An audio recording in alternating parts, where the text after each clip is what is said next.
You're listening to Rodney Rogers Outdoors Radio, where we turn it upside down and look at the outside from the inside out. It's safe, it's legal, and we're having a blast. So put your shoes on, my friend, because we're going outdoors.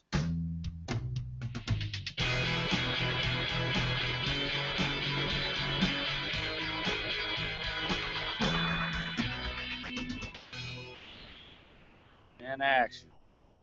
Good evening, outdoors. I'm Rodney Rogers. You listen to Rodney Rogers Outdoors. Thank you so much. My partner and co-chief in crime, Michael Coy. I want to shoot something. Well, that's the way to start I your want show. to shoot something. Right on. Let's shoot something. I'm in. I want to shoot something. You know I'm in. I'm all up for shooting something. All right. How you been? Man, I've been awesome. We've had 3 weeks off. Yeah. I think the last I wrecked my truck. It was the the last Tuesday I was supposed to be on. I actually wrecked my truck. Oh, that's right. That's right. I got it fixed. You saw it was all prettied up Yeah. now. It's back to normal. That was a bummer. Absolute bummer. I've ascertained I do not know how to drive. So if you're a passenger in my vehicle, I suggest you wear your seatbelt, stay close to the I airbag. second that nomination. So yeah, that was a bummer. So I got it That's fixed too back bad. in order. You went away. Went out of the country You went to Thailand. to visit Thailand. Yeah. We posted a couple of your videos on the website, hoping I people saw that. I would- saw that today. I'm like, I can't believe you posted this. I actually stayed tuned to your YouTube channel Very kind. Thank you. and was glued. Like, man, it was awesome Yeah. watching you go through Thailand and rip through Bangkok like a You know, we had a good time, and it really was such a whirlwind. yeah. You know, I've been back at work 2 days now, and you're answering, how was your vacation? How was your vacation? And like, it was great. You know what I mean? It was. That's all you can say. Short of spending 3 days to explain it. Even after the first 3 full days there, we're like, wow, Yeah. we've done a lot.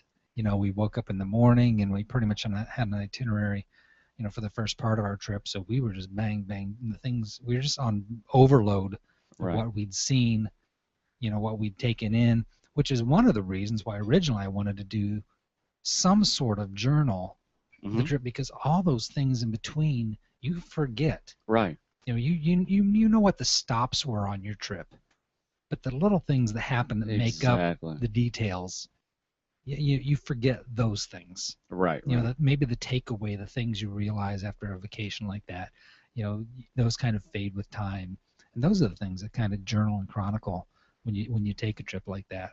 You know, the people who stiffed us for our, you know, the tab the first night. Oh, You know, yes, little, yes, little yes. stories like that you go, Right, oh, right. yeah, you know. I can't believe they did that. The night before we were leaving, Right. we were walking at dinner. I told you that last week we had an ATV that I had rented for the week just Exactly. to get around the island, and we're walking, had dinner reservations. We're walking to the bike, and I told Kim, because getting even to our resort was a little hairy. You know, it's up some small roads. These roads weren't designed for 2 cars, you know, but Right. although they are 2-way, Barely enough yeah. for ATV. And they're dirt roads, and they're rocky, and it's pretty. It's interesting. It's Right, not like right. what we're used to around here when you drive to a resort.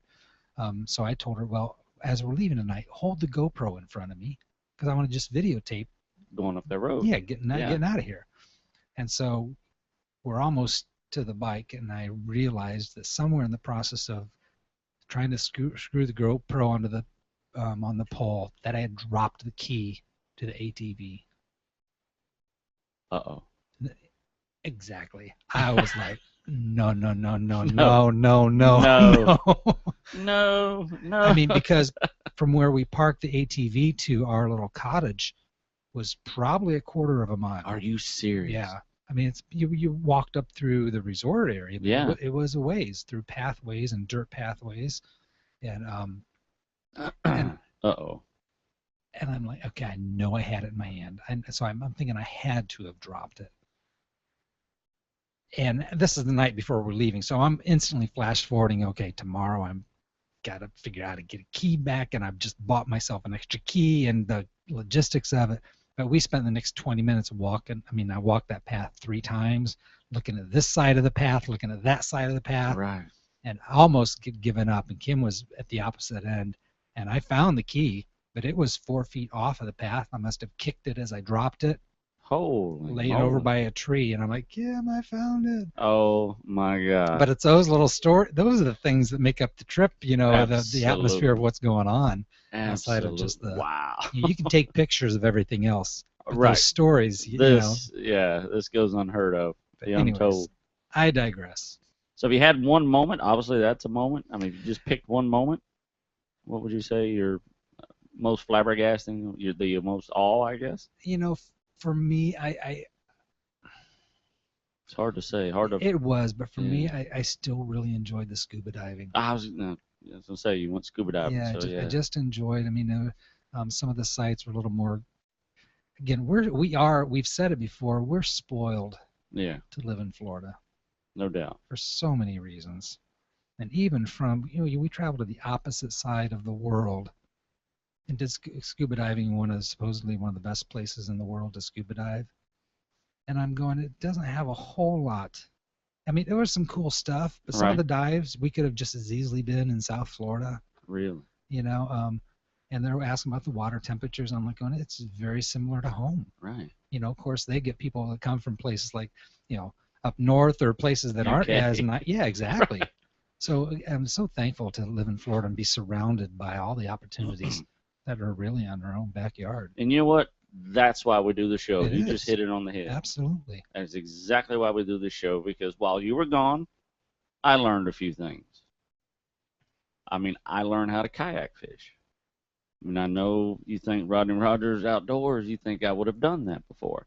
I've been in a kayak, but I've never fished out of a kayak. Not only did I fish, but I went with our friends at Black Dog Bait and Tackle. Mm-hmm. I got to see Chris over there, and I hung out with Doug. Doug is the one with Yak Dog Kayak Charters. He actually took me out. He says, Rodney, get over here, man. I want to take you fishing. So we did. And you know me, I'm up for anything outdoors. Always. So when we're dragging these kayaks right off the beach, I'm thinking, man, we're doing some secret stuff here, and it was good to have Doug on my side, because honestly, if I would have known that this was that awesome, I would have done this a long time ago. And honestly, I don't know if Doug has repeat business, because it is so fun. You immediately want to start this on your own. So what he's doing is planting a heroin seed. It's worse than being on drugs. Because that's now I'm thinking, man, I've been offshore fishing for countless years and waiting on other people with their offshore boats. Sure. And I could have been doing this in a kayak. I mean, I could have been doing this the whole time, Mike Coy. Yeah. And I'm just learning. Now, I've done everything out of canoes all my life since I was a kid. Killed alligators, duck hunt, whatever fish. Again, there's something about the simplicity of it. Now, I don't want to understate these kayaks. You're right. The simplicity of it. But much like we've talked about a canoe before, the fact of its availability, and you're not spending money on gas, and there's not incredible motors that go with them, and it's just something a little more basic and obtainable. Absolutely. And what I've noticed is that, I mean, you could get it at any level.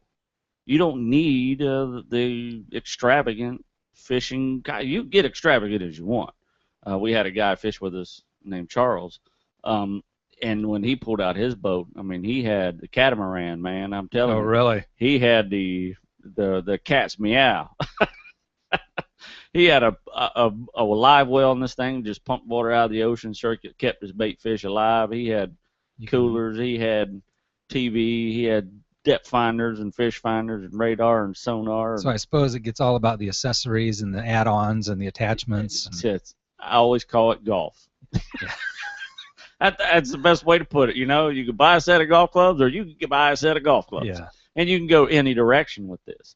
And this is, hopefully shortly we got a guy calling. There's a tournament series out there called Extreme Kayak Fishing. And this guy, Joe Hector, runs this tournament series. Hopefully he calls the show. He's supposed to call the show around 8:20. We may get lucky and hear from him. But he said it best in one of the videos that I saw that he did, is it doesn't, you can be out of shape. You can be, there's no health condition. This is easy stuff. I mean, I can't believe I haven't been promoting this for quite some time. Obviously I promote canoe fishing because I've done it for so long. Just getting into this kayak thing, and man, I mean, it makes it even more simple. Well, I saw that picture you posted on Facebook. I thought that was a professional picture there because you're going to town there. I say, hey, man, that's how we roll. You look quite comfortable at home right there. Did I look natural? Yeah, very much so. You didn't even know it was me, did you? I didn't. I thought it was a picture you'd pulled off of Black Dog Baits. I thought you were posting a Black Dog bait post because they always do really cool photos like that. So that was Doug actually took that picture of me. We were actually filming each other. So I've got to get over there and get the filming that I filmed of Doug. Mm-hmm. I've got that, but I need the filming that we shot of Charles and Charles shot of me. So I can put all these together and put this awesome. I'd like to get with you and let's put this awesome clip together because we really, man, we got some cool footage. So you're rolling video? Yeah, I was rolling Very a lot cool. of video. I got some really good stuff, and the only time we wasn't rolling videos when I hooked into the tarpon because it kind of caught us by surprise. You know, a couple things caught us by surprise, and one of the funniest moments is, and I'm gonna have you work on this. There we go. We give you more stuff. Doug had just said, "Man, if this reel goes off, I'm gonna film it." And about that time it got out of his mouth. It was funny because everything he said that day kind of came into fruition. We dropped a bait in between us. He goes, "Boy, wouldn't that be funny if that just took off?" And all of a sudden, you know, it was just one of those deals. So he says, "Man, if this reel goes off, I'm just going to film it." So sure enough, his reel starts going off, and he's got the camera rolling, and he's like filming it, and it's going. Okay, that's cool. You know, and it's just we're laughing. He puts his camera up to get ready, and all of a sudden it goes. Fish gone. So it was like the fish said, "Hey, I'm going to hook him up with what he wants, and then I'm just going to let go of this pole," you know. So that was pretty awesome. But it was a great day. We caught 5 big sharks, and I'm telling you, I've been fishing offshore, and all the sharks I've caught have been around 3 foot. We've caught some 5 and 6, probably close to 7 foot sharks, right off the shore. I've been 40 miles out and caught 3-footers, so I mean the ratio was kind of messed up there. Wow. You know, tarpon, we were snagging into tarpon, and obviously there's tons of other fish out there. So we had a blast, and I think I'm totally hooked. Now, did you just have the one pole with you, I guess, on your particular kayak? Actually, what I did was I took some poles and stuff, and then Doug kind of laughs at me and says, "Dude, what you got there? That sure is cute, man. That's a cute little pole you got there." So he gave me a bigger pole. You know, all my poles are at Manny's house. I took all my big poles over there, so I had some 4000s. You have to take something along the line of if you take an open face, you want to be around a 5000. You want to hold some line. Okay, that's the footage. Yeah. Well, the 5000 is the size reel. Okay. It's just a really big reel. Okay. 4500 or 5000. And if you can, you know, take you a big an offshore drop reel or something, you know, of that course. The Penn sells one for $90. Has a pole and reel, and because you're doing deep sea fishing. You're doing deep sea fishing, and you're going to hit some deep sea stuff. And as a matter of fact, somebody just texted me and said, "Hey, where can I find your show?" I got this one. RodneyRogersOutdoors.com. There you go. Well, he hasn't got the show. He ain't listening. Well, first of all, you want to get online. Let me text him here. So, you know, the tournament in Pompano, they're going to be catching tuna, wahoo, dolphin, mahi. I mean, a mile offshore, 2 miles offshore, it gets 300, 400, 500 foot deep because the Gulf Stream comes in real close. So, you know, you're going to be hitting this where you would have to go out Port Canaveral 30 miles, Fort Pierce 20 miles. The closer you get to the south, the Miami and the Keys, the closer the Gulf Stream gets to the state of Florida. So it's a perfect environment for kayak fishermen. Sure, yeah. So you can own a kayak and be deep sea fishing a mile offshore. We paddled almost 3 miles out here in Melbourne, you know, and we would have been in some super 700-800 feet of water down in Pompano. Yeah. So they're catching, you know, I was watching one of the videos, guy hooks into a 500-pound marlin in a kayak, drags him for 11 hours, and he comes unbuttoned, you know, at the very end. Catch a flight home from the Bahamas. Yeah, that's pretty much it. Or taxi from the Keys, you know, and another guy caught a white marlin and won the billfish end of the tournament. And what's cool about this tournament, and there's several avenues that you can win in. I mean, you win on biggest fish, the mahi, the tons of other things. So the grand scheme of things is obviously for the fun of it, but you're offshore fishing in a kayak, and that's, to an offshore fisherman, that's almost unfathomable. Yeah. And just I'm still trying to wrap my head around that end of it. Because we were just talking about 2 weeks ago, or now 3 or 4 weeks ago, about me doing the kayak research, Right. and wanting to get into that end of the game. Well, Doug officially ruined me. Now, when you catch a fish, where do you put it? You just drag it behind the boat, or You would not want to drag one of those behind the boat. oh, You yeah, get, there's sharks all over, you right? get a sharkinator up on you right now, Yeah. boy. I'm telling you. Yeah, that wouldn't last long. I mean, obviously you could lay it in between you. They make fish bags. If I do the tournament down there, I'm going to take a fish bag where you just put ice in it, lay it right down the middle, and it's about 5 feet long. So whatever you catch, you just put in that bag with ice, and it kind of controls everything. I think they make fish boxes for these things. For that tournament, there's a help boat there. So if your fish is big enough, this help boat will come over and weigh the fish for you, and whatever, and take pictures. And if it's a releasable fish, they'll release it. Sure. Obviously, if it's something you can eat, obviously can bring it in, because you don't want to release no 50-pound mahi. Yeah. You want to get that on the boat quickly. Yeah. So it's a endless plethora of goodness, so to speak. So, having the kayak fishing is just another avenue to enjoy Florida. You can do freshwater, saltwater. There's flats. They've been flats fishing out of kayak forever. Yeah.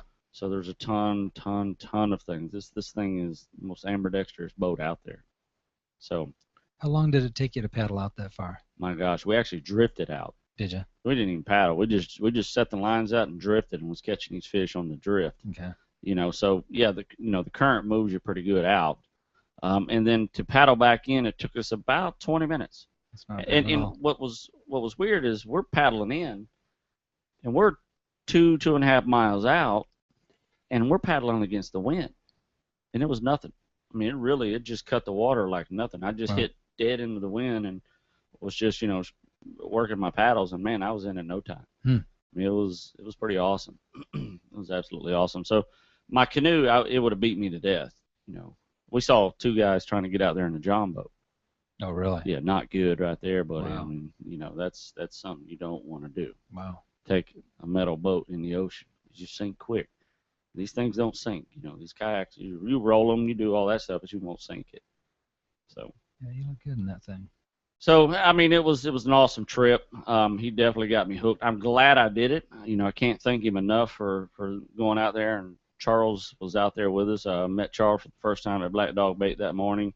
Super nice guy. And what I found out is, kayak fishermen just want to fish. Just like everybody else. You don't need that $40,000 dollar machine to offshore fish. We're doing it right here in your hometown. And we're what? Just minutes away from each side of the beach, and we can do it whatever we want. And again, farther we go south, the better the fishing's going to get. So, obviously, we're going to talk about that. Good job. Yeah. As you can tell. We've got gator season coming up, not this weekend, but the following weekend. So we're hitting hard and heavy in that. I'm getting everything prepped for that. Tick tock, tick tock. That's going to be an exciting. And we're going to be doing that out of canoes and some airboats. We do have an airboat this year. We're going to get to play with. That we're going to get to do some hunting out of. Hopefully we can do the filming all of that. We'll try to coordinate it where we can film all the hunting we can out of that airboat. Yeah. Be a lot easier. Yes, it will. Have a little more light on the subject. So, see what else? Oh, I went down the river this weekend. I mean, I'm just trying to really get some good, what's the word I'm looking for? Content on what we're doing. I took the canoe. Actually, I've rented a canoe down the Wakaiba. Oh, cool. I didn't take my canoe. I thought, man, by the time I go load it, And it's so inexpensive. Just it's grab so them there. inexpensive Yeah, just to go there and say, give me that booger for a day. Save the hassle. Just go. And drop it off and not deal with it. Yep. It was actually, Absolutely. I mean, it was $40 for the day. By the time I've spent gas. That's peanuts for you, Mr. Rogers. I'm a baller. You know what I'm Child's saying? play, This outdoor website, we're just rolling. Rolling. Tax deductible $40. And where's your receipt? Is yeah, about that. Seen a lot of giant alligators this time, man. Did you really? We did. Walked right up on them. Unfortunately, they don't let you choose the Wekiva River as one of your spots, do No, they? because these guys are easy picking. I mean, literally, we'll walk right up on them and go, "Hey, little alligator, Get in my boat. get in my boat." And his water was super clear. It was actually really cool this week. Cool. I enjoyed it. So that's what I've been missing my little buddy. Yeah, I missed you too. Across the planet. Yeah, we had one casualty while we were gone. Oh, really? Oh, yes. Yes, we do. My plant missed me. Yeah. Big time. Something about water and those things. But I wanted to show that plant who's boss. That's right. You did, too. Yeah. Yes, you did. Listen, plant. No drinky for you. No water for you. Yeah, no soup for when you. I got home, I watered that. So I think it's done. You think so? Here, Yeah, let's see. Oh, we still got a little bit of life in it. I dumped a whole cup on 2 days ago, though. It's not. He's not fresh. Usually it bounce back in a couple hours. I like to push it to the brink of death every now and then and think this watch him one's come back. beyond a couple hours. Yeah. Here. It's not as attractive as it used to. No, it's not as fluffy. I noticed. I'm surprised I didn't notice that. Definitely not as fluffy. Yeah. Looks a little sad tonight. Yeah, just last week. Last show with us. I think so. We might have to get you a new plant. I would say get an orchid, but once they lose their leaves, it's 14 years or some crap for it. Hey, so do you know, remember our underwater signs, for Yes. diving and certain type of, they use, I don't know if it was universal language for fish, certain fish. The yummy rubbing your belly? Yeah, you know what this one would be? Spirit? No. Spearfish? I mean, a blowfish? No. It's definitely a fish, isn't it? Uh-huh. It is shark? How about if I did this? Triggerfish. Yeah, Ah, okay. triggerfish. We got introduced to the triggerfish. Triggerfish are awesome. Ooh, yes. Oh, here we go. Gosh, a phone call. Let's see. Gotta answer the door.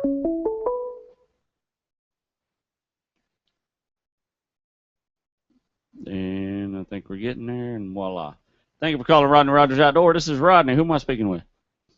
Hi, Ronnie. This is Joe Hector with Extreme Kayak Fishing. Joe Hector. How are you, buddy? Good, man. How you doing? I am awesome, my man. We were just talking about you. I don't know if you listened to the show, but we just talked about you, man. And I tell you what, I fished with Doug a couple weeks ago, and he got me hooked to this kayak offshore fishing stuff. Awesome. And he awesome. says, man, this is the guy, so he's been tagging me with your extreme kayak fishing. So I watched some of your videos, and I'm thoroughly impressed, man. So I got to ask, what got you into this? How did you hook up with this? Well, what happened was I'm actually from New Jersey, and I moved to South Florida to go to college. And, like any college student, I really, I didn't have much money, and I wanted to fish offshore. So I ended up buying a kayak at Bass Pro, and I went off, and I started going farther and farther. And this is back, I would say, in 2006, 2007.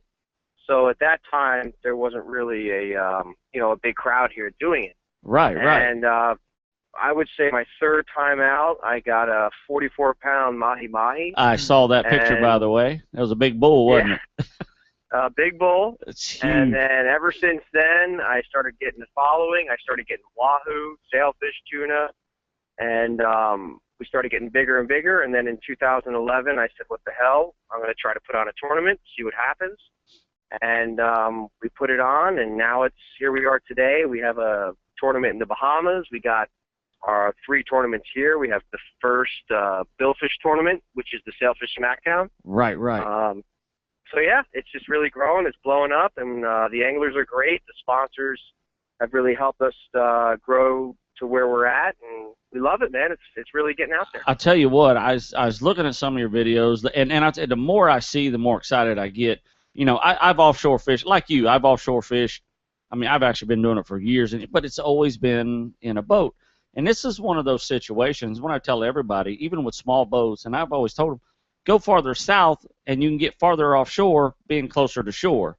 And I mean, I know to some people that doesn't make a lot of sense, but you don't have to go out as far. And I'll tell you the truth, Joe, I really, kayaking for offshore fishing never really crossed my mind.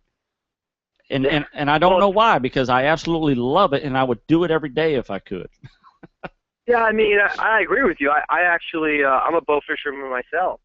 In New Jersey, we had a 38 egg harbor. We would go to the canyons, and it never really occurred to me either. And moving here to South Florida, I truly believe that location is a big part of it as well, because here, you know, you paddle out a mile and you're getting billfish, right? Tuna, which is unbelievable. Yeah, and I think the location is key. Same with the Bahamas, and it's just, you know, you can get on a little piece of plastic, and you can catch the same fish the guy's getting in his Hatteras. I think it's awesome. You got this guy in $100,000 boat, and you're out there. You know what? I was watching one of your videos, and I'm telling you, you said it absolutely perfect, and we're going to repost it on our website, is where you say you don't have to be in shape. You don't have to be that young strapping buck. Anybody can do this. I mean, oh yeah. It's literally, and we were like almost 3 miles offshore out at Melbourne here, and we were hitting tarpon and obviously sharks and stuff. And I was paddling back against the wind, almost 3 miles out, and in 30 minutes I'm at shore. And I wasn't tired. I wasn't wore out. It looked intimidating, but it was nothing to it. Yeah, no, you're right, and that's the thing too. Is you know, I think what changed the game, definitely for offshore, was the pedal drives too, because now you can go out there and it's like riding a bike. Exactly. I mean, it's really not that difficult, and anyone can do it. One of the guys with us had the paddle drive, and I thought, man, that right there, now that's the gig. And here's what I noticed. You tell me if I'm wrong. You've seen way more than I have. What I've noticed is watching these videos, and the few kayak fishermen that I've seen, is each kayak has its own personality. I mean, each fisherman has its, you know, because what I've noticed is there's no wasted space on that boat. If it doesn't have a function, it's not on that boat unless it's somebody's lucky charm. And that's the beauty of kayak fishing. And I'll tell you what, my favorite part of my job, you know, running these tournaments, is it's 5:30 in the morning, and we do a shotgun start, and I got that idea off of the boat tournament. Right. And we have a line of kayaks, hundreds, on the beach in a line, and every single kayak is different. And to me, there's guys with live bait wells that are half the size of their kayaks. There's guys with LEDs shining on their live goggle lines in their live wells with LEDs, you know, all over their kayaks. There's guys with tricked out radios. I mean, it's really unbelievable, and that to me is really cool.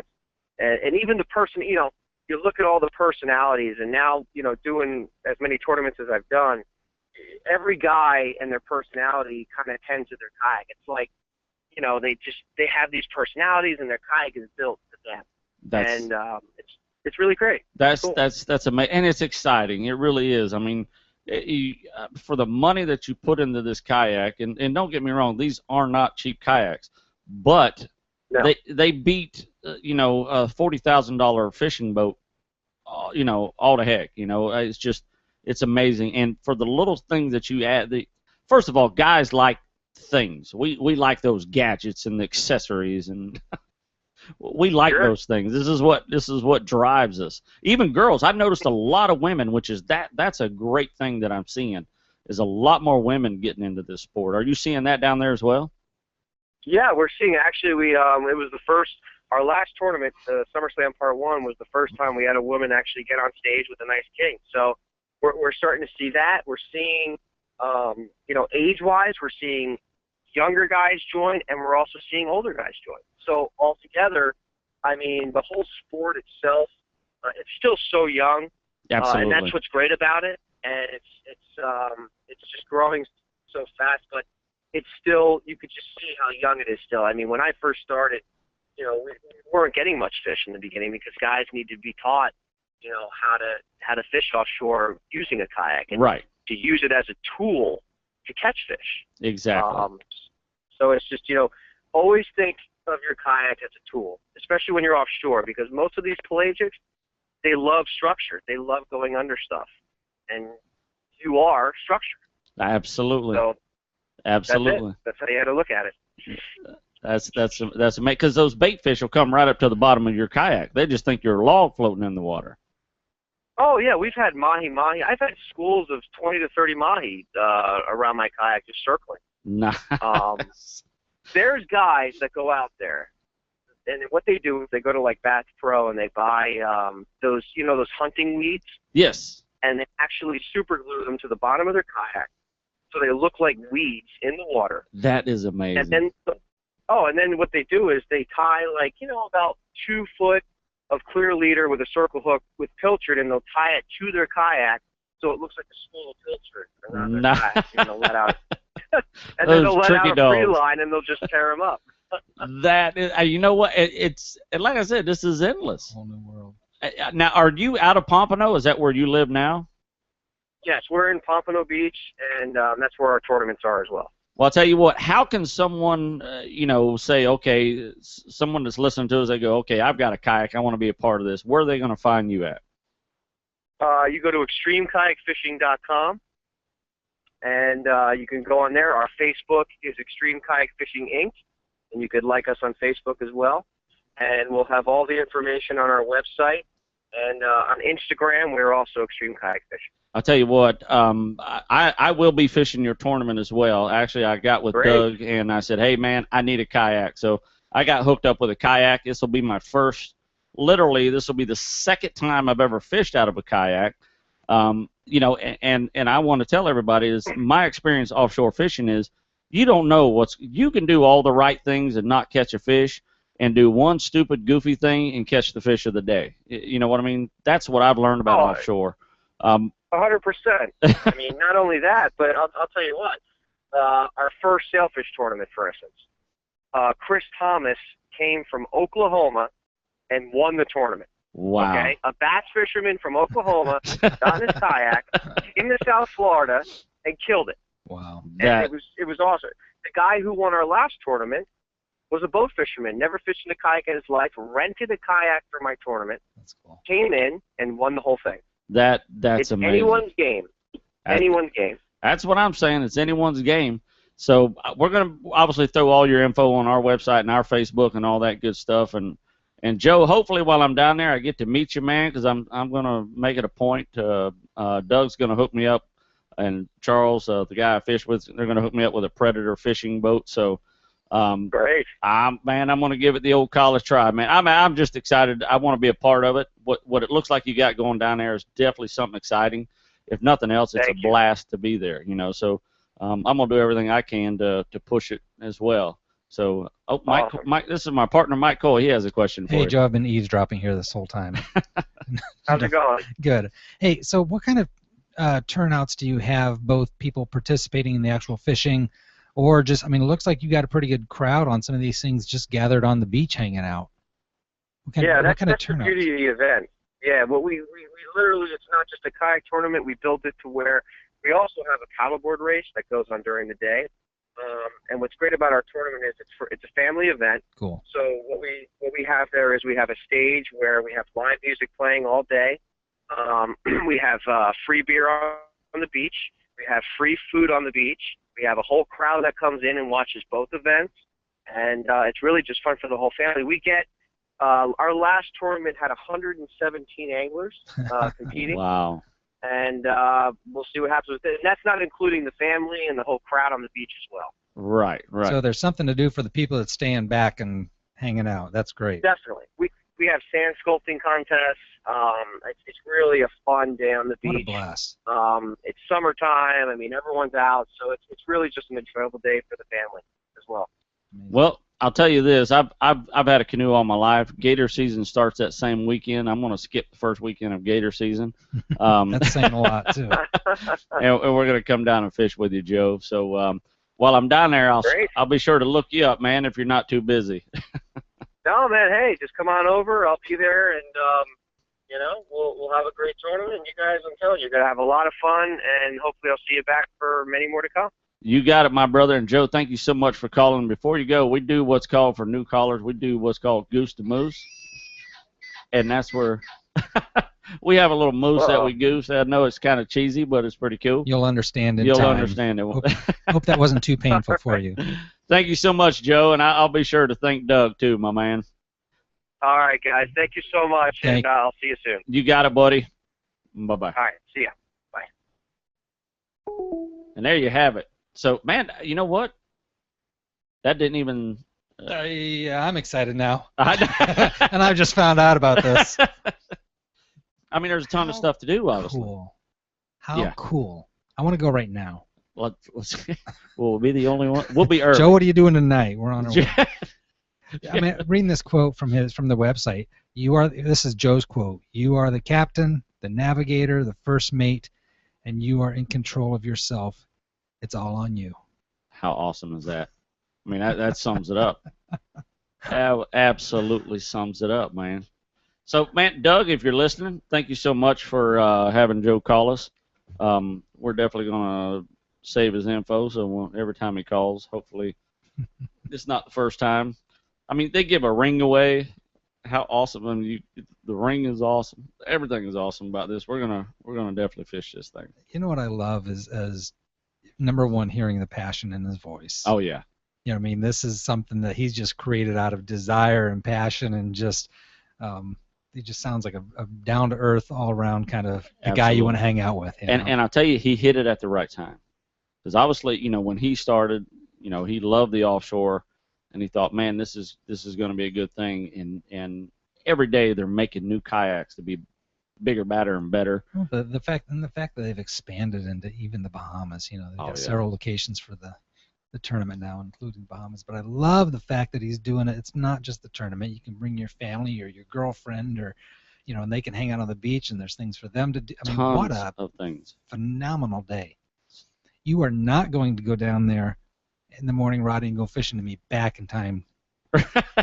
And this sounds like an event you just don't want to cut out early. Right, exactly. You want to go down and we will not be hunting Saturday night. Maybe Sunday. So we're going to skip the first day of gator season. And I don't have any trips booked, so we're okay.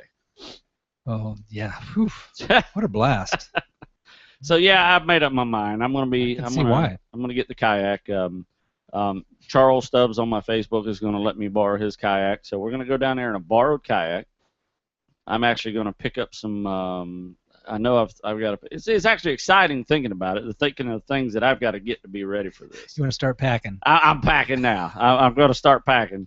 You know, I see these guys with milk crates. You know, I see them how they're hooking up their. Seen Doug and and Charles the way they hooked up their stuff, and I know I got to have a milk crate.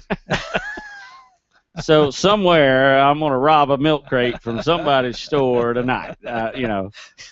Take care of that one on your way home. On my way home. Check that off your list. Somebody's going to be one milk crate less, I'm sure they sell them at Walmart or something like that, but it's going to be awesome. I'm excited. That's great, man. I'm totally excited. That was Joe Hector with ExtremeKayakFishing.com.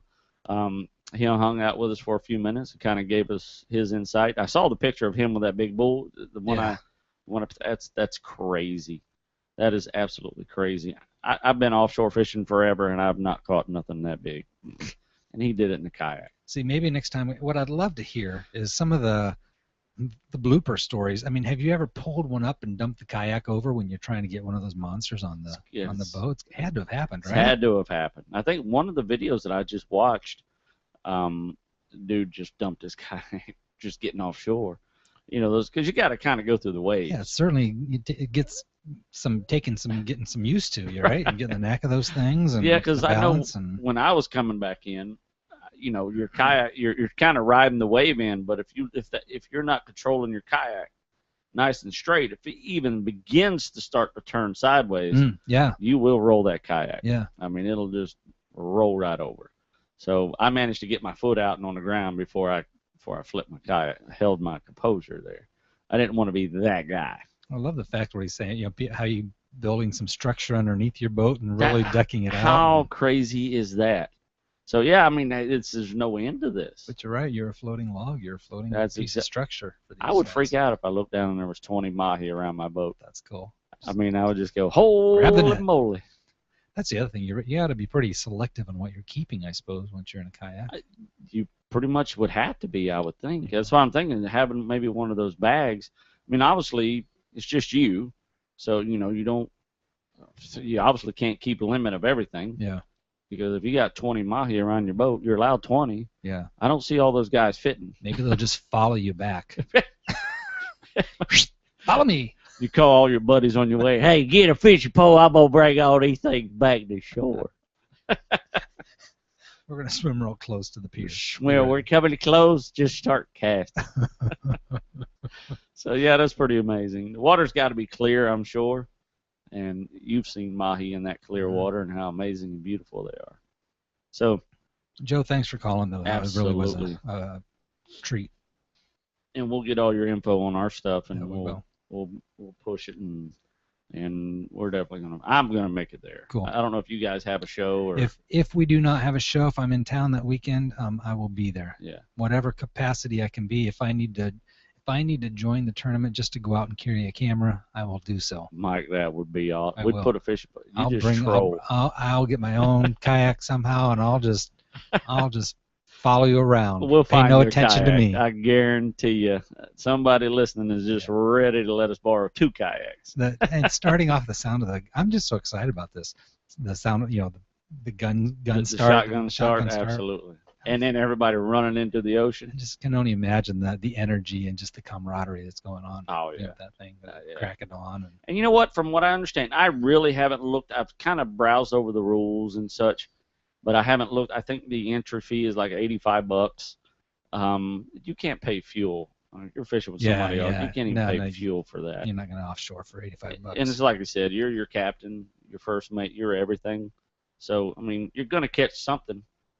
I mean, and like I said, he said first timers up on the stage, Yeah. Taking flew in from Oklahoma. That's so cool. How crazy is that?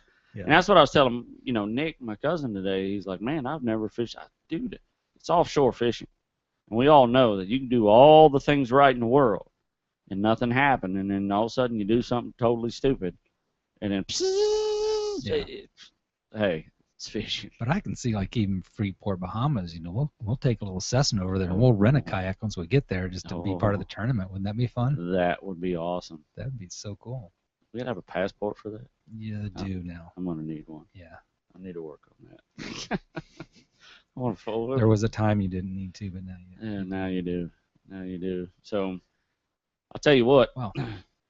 I was just a quick while we were offshore. I had a line trolling, so I was trying to go into shore a little bit. And all of a sudden, the line, my kayak just spun around in a circle. Mm-hmm. So I was going due west, and all of a sudden I'm headed north. And I looked back, and my pole was just dipped down in the water. So whatever grabbed my pole, I had a 100-pound leader on it. So it takes 100 pounds to break it. Yeah. So the kayak swung around in a complete circle, spun me around. Really caught me off guard, scared the snot out of me. Look at my pole, and it's just like face down in the water. And then as I'm trying to get it out of the pole holder, it just snapped right off. Yeah. So I have no idea what it was. But it was by God exciting, I'm gonna tell you. And I thought I was going over. I'm not. There's a whole new level of excitement in this one, isn't there? Yeah. So life preservers. There's a whole list of rules. Obviously, I got to read all that, and I'll sum it up for you. What you got to have, Coast Guard, all the stuff for the Coast Guard. Very cool. Being offshore, you're gonna have to have. I'll figure it out. I'll look at all the rules, what you got to have, and what's got to happen. Good stuff. So I get to put it all together. I'm excited. So now I've got something to do that weekend. 16th, right? I better find a room. 16th of August. 16th of August, which is not this weekend, but the following. Amazing. Weekend. Is it really that quick? I know. It's August already. It's Today's August. Kids are going to be going back to school. Sounds so far away. Hey, did you hear? I heard on the news today that there's a coyote killing cats in Orlando. Did you hear that? Did you hear about that? Is that your buddy? Yeah. Is that your buddy Coyote you're taking photos of? Did you hear me on the Monsters this morning? No, I didn't. Were you talking about that? 6:30, yeah. Oh, really? Yeah, so I called him up, and I actually sent him the video. I don't think they posted it, but, we were just talking a couple, or 2 or 3 months. It's been a while. You were gone a couple of weeks. So 3 or 4 weeks ago, I had pulled over and filmed a coyote right there by Universal Studios. And they were kind of freaking out as how could a coyote get into College Park? And I looked at the Google Maps and I looked at the satellite image. And there's a ton of places. There's a couple lakes there with woods around them. And coyotes don't need much space. Yeah. And when they live in an area like that, they're eating and I don't mean to be cats. Feral cats are easy to find for coyotes. And it's probably not so bad that they're, taking a few out. Yeah. I'd agree I hate with to say you. that for the cat lovers, but a lot of people don't like that, but it's probably true. I mean, one of the animal control. One of the biggest loss of songbirds in the state of Florida is feral cats. Just people letting their cats run wild, and they have babies, and those babies are wild. Yeah, and who's speaking out for the songbirds? Yeah, who's speaking out for the songbirds? Someone's got to, right? The Tweeties and the Swifts. So let me tell you this real quick, because I know Yes. I've loved talking about kayaking. The stuff that's totally accessible that you can walk out your back door and do yourself, I'm all about that. But we were talking about triggerfish. Triggerfish, yes. And so it's going to lead back around because at some point, we don't need to talk about it tonight, but we were introduced to triggerfish over in Thailand. Okay. And I guess there's multiple species, and some are more aggressive. What was over there was called the Titan triggerfish, but very aggressive, very territorial, very protective.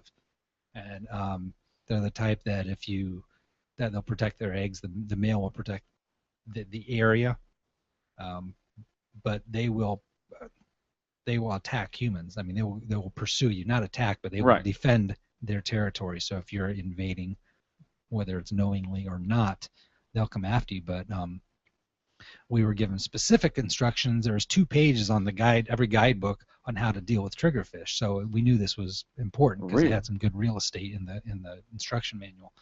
But they have a cone of protection that goes. They said if you encounter one, swim backwards and away from him. Do not swim up, because if you swim up, you're going to swim into his cone, kind of an inverted cone of his territory. Oh, really? He will come up after you. So, because you could be over here, maybe out of his cone, and swim up into it, putting you in danger. But one of the guides that was with one of the dive shops we were diving with, the day before we left, inadvertently he got his top lip, half lip, bit off. Are you serious? Because these things have teeth that are almost they're like a beak. Yes. Yeah. And came in, he come around a bend, and the thing was right there. Came after him, bit his lip. That was the end of the dive. They took him to the emergency room, but it got him really good. Really? But they certainly built in the respect for the triggerfish. So Kim's first reaction is, do we have triggerfish in Florida? I'm like, well, we do, but I think we'll talk to Rodney when we get back and figure out, get the scoop on triggerfish in Florida. Because, I mean, it puts a whole new perspective on your diving experience, and I don't want to freak her out any more than we need to. Exactly. But I'm hoping and I'm thinking that it might be a breed that's maybe not quite so. Yeah, I've never heard of an aggressive. We do have triggerfish, but I've never heard of an aggressive triggerfish in the state of Florida. Not to say that there's not. Yeah. Obviously, we may have a different breed. Yeah. I was doing some reading again. There's 3 different breeds, and they seem to be in Indonesia and that kind of area. Right. But I knew that we had gray triggerfish. Actually, I just read that on the FWC website that they're opening triggerfish, having a season over in August 1st started. Yeah, in the Gulf Coast. Yeah, structure. Good eating, right? Very good eating. Very good eating. I've never caught one myself, but I know we have them. I can't imagine. I would tell someone it was a shark. I have my lip bit off. Exactly. I go, that's a fart. That's a fart. A fart, Rodney? Well, if your lips call you, fart, they call you lipless, and you got to tell them it's a shark. I'll tell you what. What else? What else have we got coming up? Anything? So, you know what? Something I wanted to hit on real quick. We have Kicks for Guns. We're going to be doing next Thursday. Oh, really? Yeah, we're going to be doing that with Real Radio. So we're going to be right here in Kissimmee. You do that twice a year? That's once a year. Has it been a year? It's already been a year, bro. Oh my goodness. So we're going to be doing Kicks for Guns. Now, what that means is, for all you gun advocates, I ain't giving up my gun. Basically, what they're doing is it's basically a day of no questions asked. People turning in guns that are illegal. It's a good thing they're doing. And honestly, I've done it for the last You 5, have. 6 years. My Yeah. God, how long has it been since Yeah. I've been doing it with them? And I really see this as a positive move. I had an old gun that you couldn't sell. It wasn't worth anything, and I didn't want anybody to get it. So I took it in, and I think I got a $50 gift card, which it was worth $25 maybe. And I did it. I was the first one to turn a gun in Kissimmee that day. So, and they got in 700-800 guns. They did find some guns that were stolen from people in the 70s. Mm-hmm. If you got your serial numbers to your guns, they'll research it and find out where it goes. If it's stolen, then it goes back to the owner. And then if they can't find it and it's an illegal gun, they destroy it. Well, they destroy all of them, period, if they're not accounted for. So, they crush them up. They put them in a big grinder. And Wow. even guns that are classics. I've seen some 1876 rifles come in. It's just absolutely amazing, and they crush them. Wow. They destroy them. I've seen older people where husbands are died, and this old lady didn't know what to do with all his guns and didn't want her house broke into. Yep. And all these guns on the street, she turned them all in. The $50 a piece. That's not about that, yeah. Yeah, exactly. She got a gift card for each one, but she was more happy that these guns were in. She's going to be eating at Olive Garden quite a bit. It's a lot of Walmart shopping. So they give gas cards. Some of them give shoes. Now it's really morphed into something. They've got a lot of counties involved. So short story long, we're going to be doing that next Thursday with Real Radio. Russ that's Rawlins, great, Rodney. 104.1. Of course, we're going to be posting that. That's great. Having a lot of fun with that. So, anytime we can get our name out there, we're in. I've been doing it with them for a long time. Yeah, so. you have. You've support. And it's good. It's a good thing they're doing. So it's a great thing to be a part of. Absolutely. And, we had our bowling tournament that went well. So that was awesome. Yep. Yeah, you can see our pictures. There's a photo gallery now on the Rodney Rogers Outdoors. So if you go there, you'll see it. You'll see the whole bunch of photos on there. Spiel.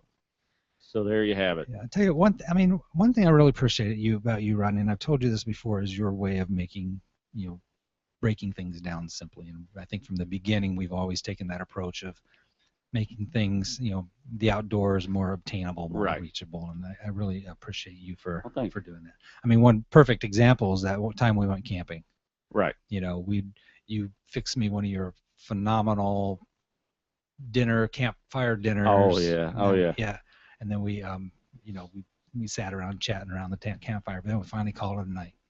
I had just no more fallen asleep, and then you nudged me. Remember that? I remember that. That nudge. And you said, Mike, look up. Tell me what you see.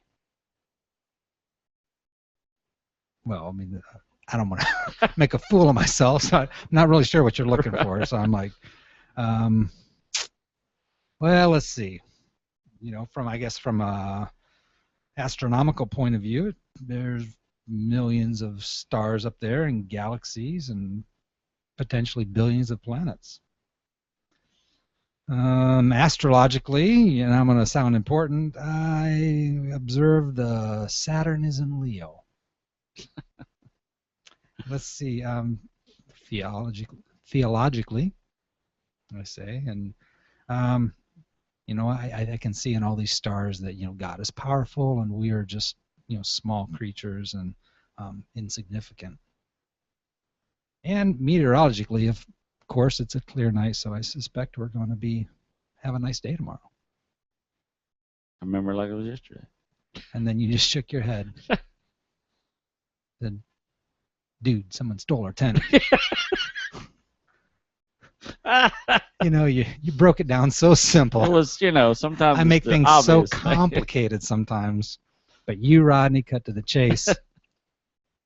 And I respect you. Right. And I love you for that. Thank you so much. And as my mama said 80 million times, and I'll say it at least that, you kids get outside and stay.